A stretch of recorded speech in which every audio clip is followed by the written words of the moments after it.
Welcome to From the Front Lines, Surgeons' Voices for the ACS Bulletin Brief. It's a pleasure to bring back my fellow regent and dear friend, Dr. Scott Levin. Scott is, of course, Chair of Orthopaedics at the University of Pennsylvania. Joining Scott today, we'll have Professor Maria Siemionow from the University of Illinois in Chicago, where she is Chair of Orthopaedics. We also welcome Dr. Frank Papay. Frank is the Institute Chair for Plastic Surgery and Dermatology at the Cleveland Clinic Foundation. Welcome to our guests. I'd like to start out talking about a theme and a procedure which you trio helped develop and has recently hit a landmark in transplantation. But without trying to steal any thunder, maybe, Scott, if you can just lead the way talking a little bit about this area of allotransplantation, I'd be most appreciative. Right. Well, our audience knows, any aficionado of surgical history, that Joseph Murray in 1954 did the first kidney transplant. In 1990 from King Olaf in Sweden, he was awarded the Nobel Prize. And Joe Murray from the Peter Ben Brigham Hospital was a well-renowned and very well-respected craniofacial surgeon and plastic surgeon, and developed this interest in allotransplantation, studying burns and finding a better way to perform, restoration surgery, and ultimately developed transplant surgery. The great book he wrote was Surgery of the Soul. And so in 1954, the first kidney was done. Then Tom Starzl in the late 60s, 67, first liver transplant. And so the field of what we call vascularized composite allotransplantation, Steve, falls under the umbrella of transplant. These are life-enhancing, quality of life-enhancing transplants. They're not life-saving transplants like a pancreas or a liver or a heart. But that being said, the principles and practices of vascularized allotransplantation, the sharing and restoration surgery of face, hand, arm, penis, and now uterus, as well as abdominal wall, these are all, and larynx, these are all the types of tissues that are considered by UNOS solid organs, just like a kidney or a heart. So I want to just stop and acknowledge my dear friend and colleague, Maria Siemionow, who we've known for 35 years. A book has been written about her miraculous life. She's one of the most humble individuals I know. Her work ethic is unparalleled. And why I had suggested as a regent for the bulletin and your wonderful expose of all of our surgical colleagues, both in the United States and around the world, to interview Maria as well as Frank Papay, who's the Institute Director from the Cleveland Clinic of Plastic Surgery and Dermatology, based on Maria's research, her pioneering efforts, her courage, her anatomic studies, her commitment to excellence. She performed the first face transplant in the United States in a woman by the name of Connie Culp, a very heroic patient who just passed away this past week. So Maria, I think, is the person that should really sort of talk about the field of VCA, how we go from the bench to the bedside. Her career in surgery has been amazing.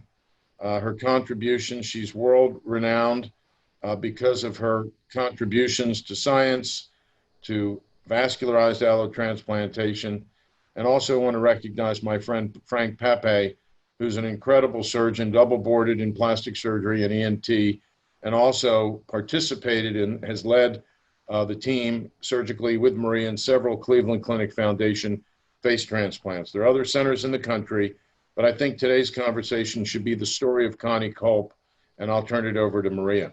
Yes, thank you, Scott. This is a very important moment because we are talking about history, and we are talking also about pioneering patient, Connie Culp.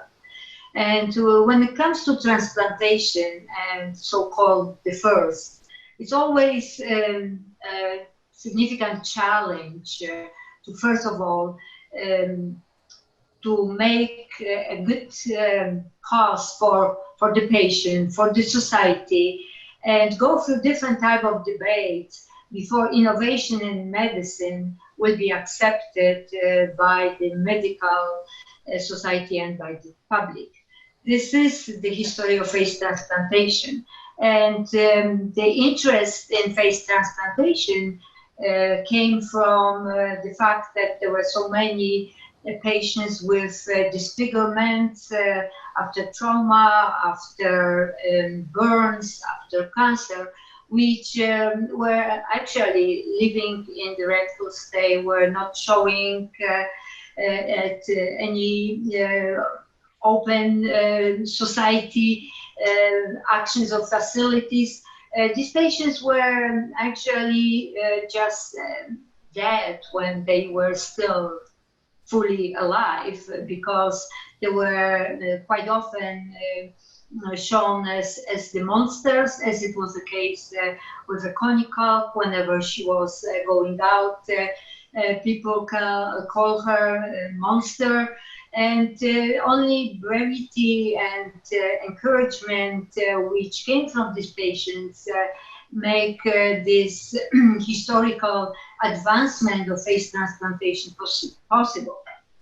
I must say that knowing Connie Culp for over 16 years, because she first came to Cleveland Clinic just for evaluation when she was treated for first injury. She was an exceptional patient, and the success of the transplant procedure and the success of all of us as a surgeons was really related to the selection of someone so incredible as a Connie Culp. And for the entire period of starting with her signing the informed consent and then going through the process of evaluation by multidisciplinary team of surgeons, ethicists, social workers, psychologists, psychiatrists, transplant surgeons, that was a tremendous effort on the patient side to almost like pass all these exams with this new specialty surgeons or social workers Connie was meeting, because based on how she was responding, the multidisciplinary team was deciding if her surgery is to go or not to go. And I think that's showing a tremendous effort on the patient side, and also understanding of how serious the procedure is. Because being the first face transplant recipient in the United States, she was aware that that is unknown, that we don't know where it will go. She signed the informed consent knowing that just a year before, a first face transplant patient in China had died. She understood what the complications of immunosuppression are, because we examine her to be sure that she's taking the risk understanding them when she was deciding about going through the surgery.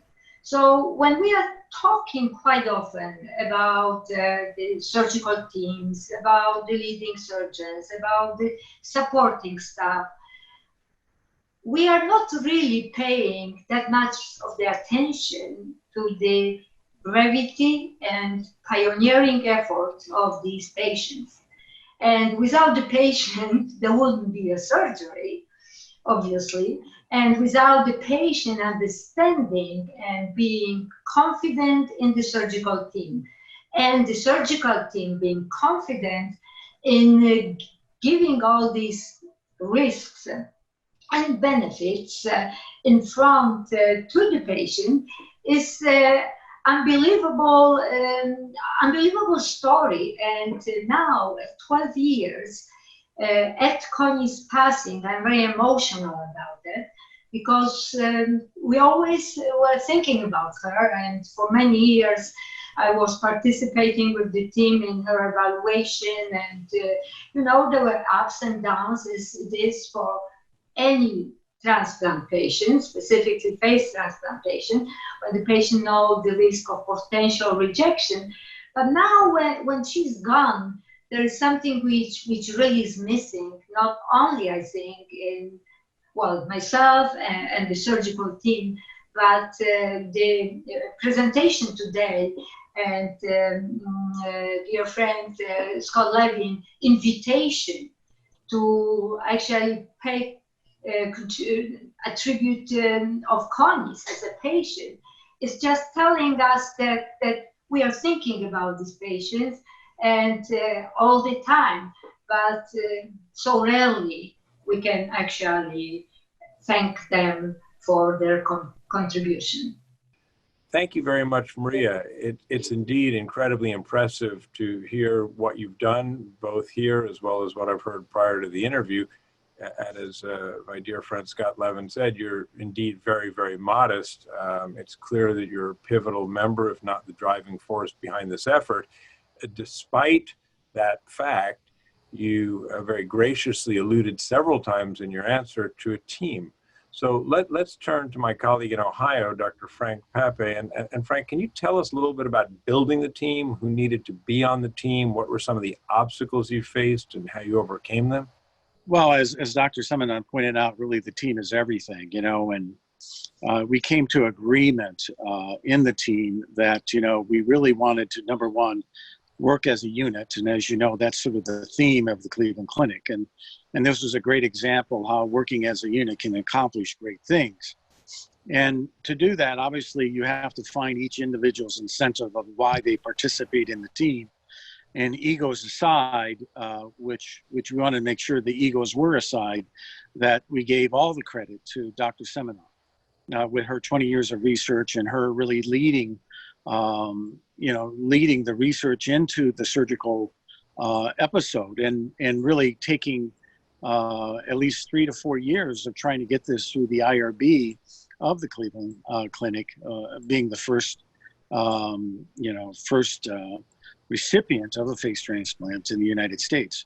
And we did this even before the French had performed theirs. This is way before that. And so as we were as transparent as possible, we created this team. And some of us were double boarded in ENT and then plastic surgery, myself included. So, the head and neck was very familiar to us. In addition to that, we included others that were, again, more experienced in microvascular work. But really, the key to the team was bringing the team together and practicing this. And as I always said in several interviews, it was much like a rocket launch. I mean, we knew exactly what we were going to do when we went in there. And in months in advance, we were going back and forth in the cadaver lab. And even despite the 2 other face transplants we performed, we really utilize that template and do the same thing over and over again. So the team is the most important, this thing of collective genius, how you collectively bring people together, align all their incentives to produce something greater than each individual part of the team. But there has to be a constitution. There has to be guidelines and rules to follow. And if everyone follows those rules and guidelines, it works perfectly. If you don't, then sometimes it can be a morass and complicate things before, during, and after the procedure. Luckily, this worked very, very well. And we were operating from a sense of discovery, of unknown. There was some, what if this failed? So as I always told the team, we should work from failure. What if this fails immediately? What is this fails? What is our escape routes, so to speak? So again, we agreed upon all that before we even entered into this. Thanks very much, Frank. You spoke about a team being like NASA preparing for a rocket launch. Just to give us an idea, how big was the team? How many people constituted the team, and for how many years was this training underway prior to the launch, as it were?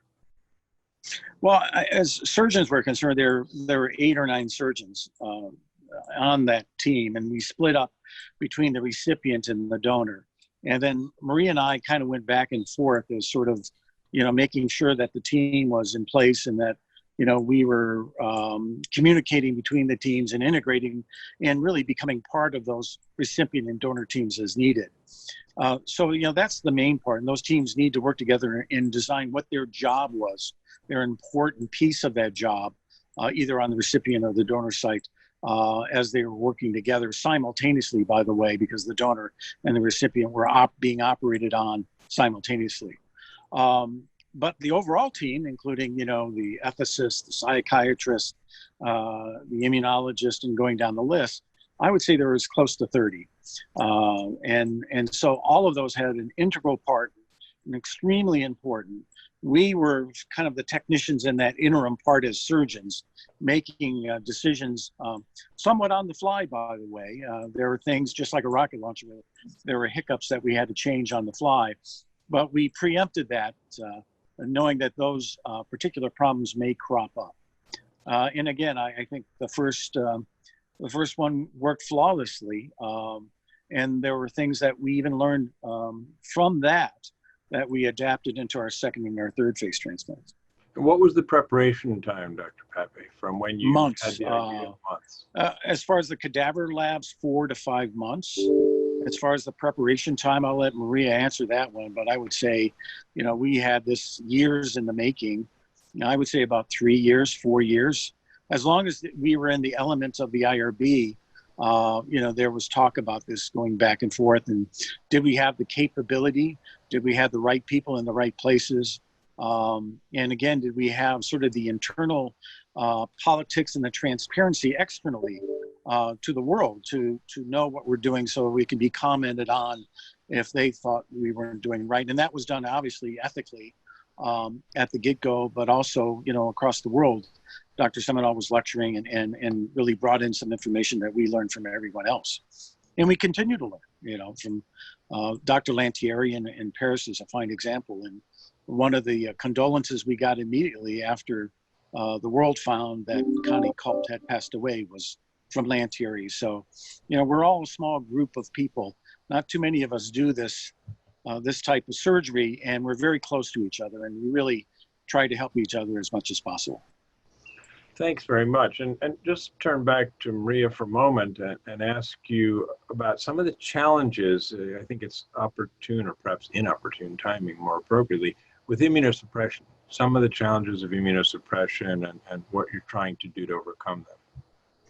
Well, the major challenge of the immunosuppression is also ethical, because these patients are healthy patients. But they have to take the same medications, immunosuppressive medications, as the patients of kidney, liver, or heart transplant.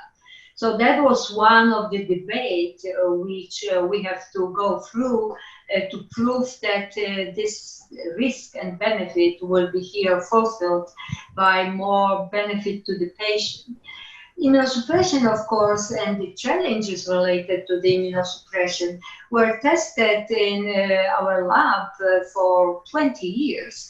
There were many models, experimental models of face transplant developed in the experimental laboratory. We're testing different protocols to be sure that what we will be proposing to our patients will be the safest possible, and we are still working on these protocols. So immunosuppression is still a problem, and many of the patients are having the complications, as we all know. But at this point, to keep the face and the patient, we need lifelong immunosuppression. And we hope that with the current development of chimeric cells therapy, which were developed in our laboratory, we'll be able to bring safer therapies for the future of face transplant and other DCA patients.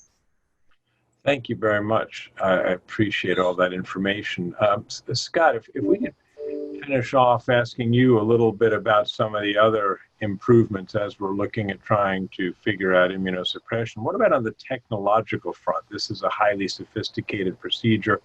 Are there any technological advances that are going to improve the safety and/or efficacy of these procedures? Well, we've seen it in hand transplant, and Frank and Maria and Laurent Lantieri have used this in face, and that is pre-op planning. They say preparation is the only shortcut you need.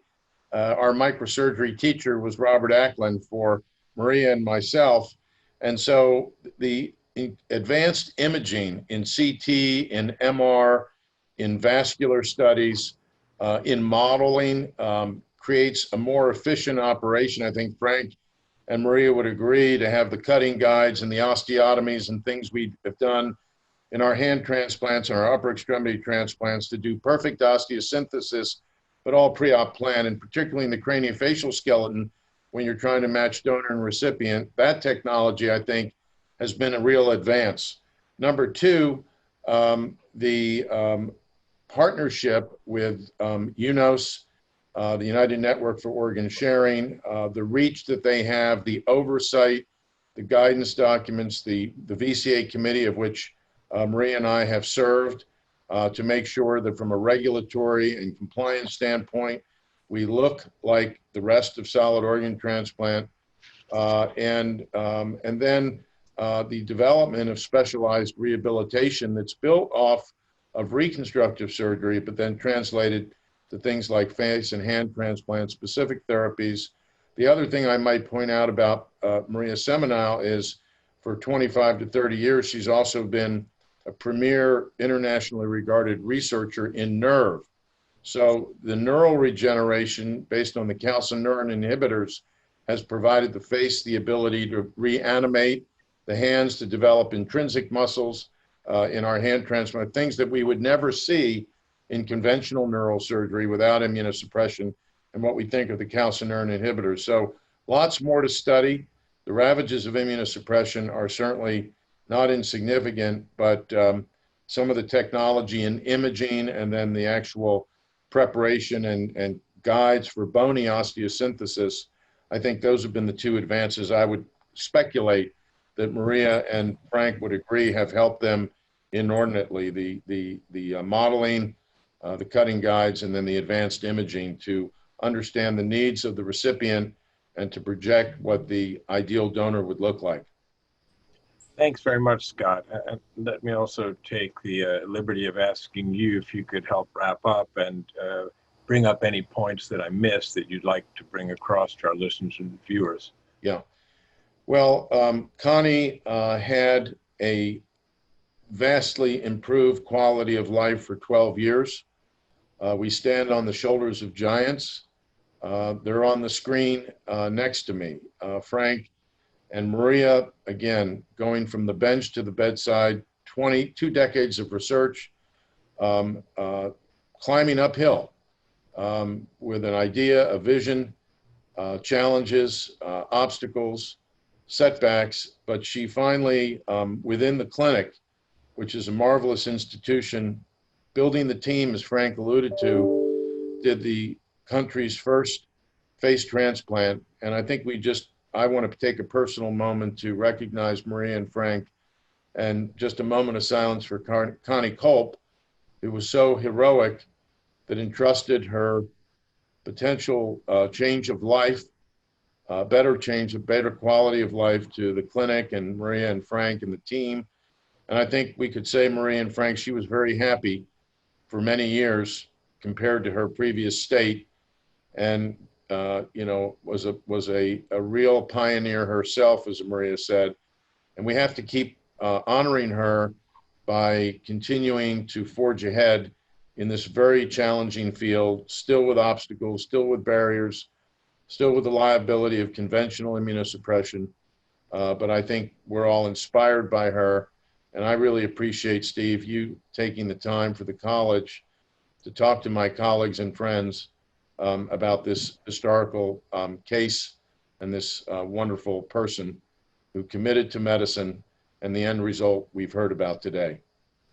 Well, thanks very much, Dr. Levin. One thing that this case highlights to me, beyond the case itself and the miracle of you folks and others having been able to do it, is the interdisciplinary nature and the teamwork, because that is the ACS, the House of Surgery. And here, all of these different disciplines being brought together, as we've just heard from otorhinolaryngology, plastic surgery, orthopedic surgery, and many, many other disciplines. So I think above everything else, it highlights that the ACS does represent the entire House of Surgery. I want to thank you. I want to thank Frank and Maria for your time and expertise, and congratulate you on your incredible pioneering work, which will have enduring impact for, I'm sure, generations to come, and be built upon as the foundation that you've laid. People will keep improving upon it. So thank you and congratulations. Thank you. Thank you.